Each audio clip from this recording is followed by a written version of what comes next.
Bakit naman kailangan kumain ng saging at bago magkanin? Bakit? Doktor? Kasi yan ay pampatunaw ng mga kinakain mo. Saging? Oo, lahat. Lahat ng prutas.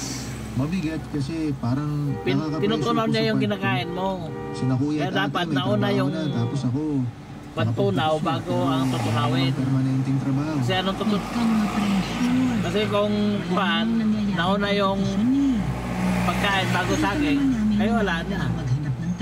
Ganun ba yun? Alam naman namin. Ay masubukan nga yan eh. Ang galing mo. Para naman maisa-isa. Mabubusog ako kumain ako ng saging. Gusto ko Damihan. Makita ka pa lang namin na nakapagtapos na healthy, masaya. Sama kita sa vlog ko. At nabayad na sa amin yung mga sakripisyo nyo. Magpakalat ka ng impormasyon na makakatulong sa mga tao. Kahiya lang po kasi. Asus, ano yung kahihiya mo? Huwag kang mahiya. Hindi ka na lang nahihiya.